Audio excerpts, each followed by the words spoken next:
A Tennessee lawmaker is criticizing violence associated with recent protests. Good evening. I'm Kim Chapman. And I'm Josh Rose. State Rep John DeBerry Jr. from Memphis said the violence and riots we've seen during the recent protests are not what Dr. Martin Luther King Jr. wanted. Sydney Edwards spoke with a local protest organizer about the criticism and shares his reaction. Sydney.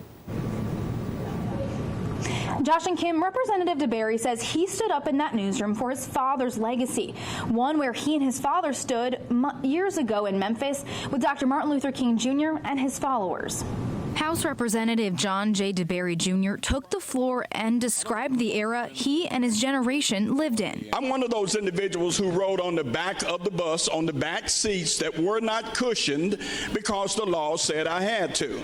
He said the supporters of the civil rights movement locked arms and marched peacefully and eventually changed the world. They did it by standing like men and women of integrity and class and common sense. Representative DeBerry says rioting and burning things down is not what Martin Luther King believed in, and that's not what helped the cause. However, community activist C. Grimey Williams says times have changed. We move in the spirit of our ancestors with peace and nonviolence, but unlike our ancestors, brother Dr. Reverend Martin Luther King and others, we will not be as passive.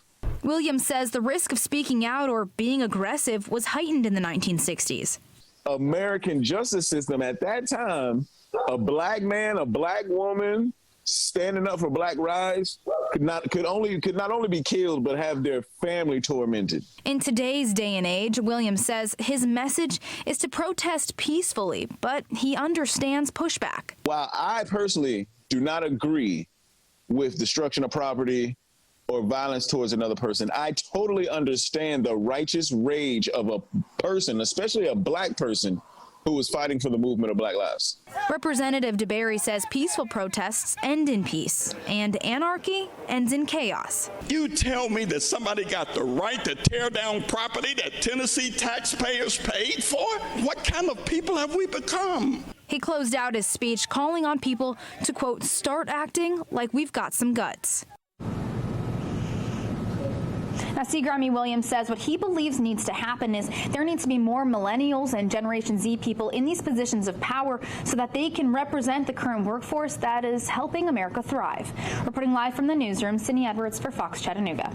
Sydney, thank you. While State Rep DeBerry distinguishes between what he sees as rioting and what is peaceful protesting, Williams calls a riot just a more aggressive protest.